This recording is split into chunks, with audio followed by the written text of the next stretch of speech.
Ohio, when you drive into Xenia, you could blindfold me and then take off the blindfold. I would know I was in Xenia. Or the courthouse is one reason. You know, whenever I always think of the courthouse in Xenia. The beauty of Ohio, particularly, and maybe this is true of other states, but I don't really care about the other states.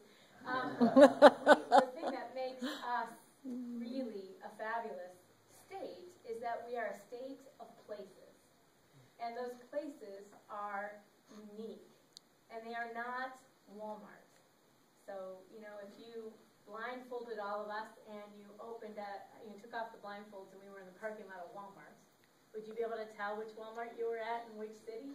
Heck no. But you would when you come to the center of a town like Xenia. So the idea here is to talk about different ways that we can preserve that sense of place, because that is what people want to live. They want to live somewhere, not just anywhere. So one of the first things I want to talk about really quickly is, so how can we get resources into Xenia? So one idea is, these are all ideas. One idea is to make use of what's called the Federal Community Reinvestment Act. This was an act that was passed by Congress, and it encourages regulated financial institutions, banks primarily, to meet credit needs of local communities. And one of the ways that a bank can meet the needs of their local communities and show that they're actually investing in areas that are hard to invest in, low-income communities, central business districts, is by loaning or granting money. Now, typically a bank is going to want to loan it. I understand that. The reason why they would want to do this is because when federal regulators come in and they take a look at the bank, they take into account, well, so what has the bank done in this community to make sure that the credit needs are being met? And if that bank wants to just open another branch and they put in an application, they want to open another branch, the federal regulator will look and see, well, where are you putting that branch? And what has been your record as far as trying to work within the communities that you said you were going to serve? And you know what? If you're not really doing what you're supposed to be doing, and we don't really see you engaging in that community, we might not approve that branch. So that's kind of the stick they use.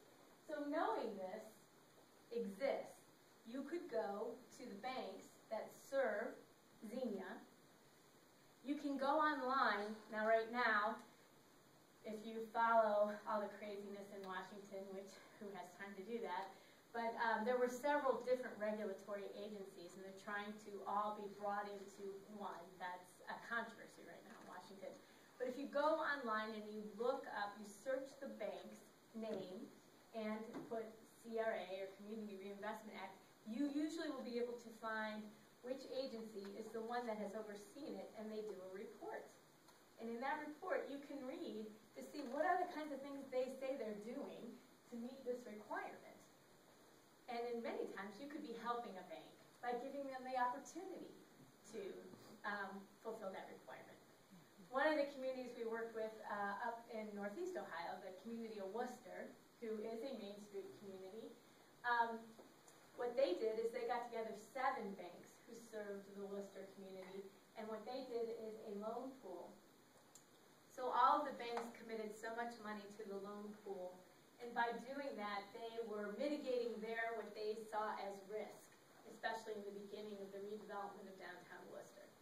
They also were able to blend their interest rate so that you could get the interest rate down. Now, back when they did it, it was important to get the interest rate down. Right now, you can get pretty good interest rates. But still, by mitigating that risk, the banks may be more willing to be a little more patient with the kind of loans they do. So this is something that other communities have used, something that Xenia could use. I'm going to kind of go through these ideas, but we can always talk about them more, but I know we are way over time. So, another idea is an equity fund. Now, an equity fund would require, it's similar to actually what Ohio Capital Corporation does on a very, very big level, but we're talking about doing this on a much smaller level.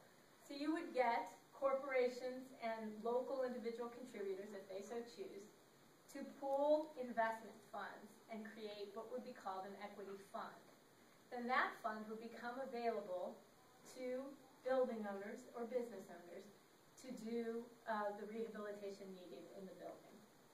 Now, the people who would, and the corporations who would contribute money, hopefully would understand that they would be more patient in their capital than a bank might be. So a bank might go in and say, yeah, we're going to lend you this money and you need to pay us back for 10 years. An equity fund might take actual equity in the building for a short period of time. They'd be more willing to loan for a longer term, perhaps at even a more kind lending terms by perhaps deferring the payback for a year or 2 years, something similar to what Aaron talked about in the brownfield revolving loan funds. Also, people who would be investing in the equity fund would also be not expecting a high return on those funds.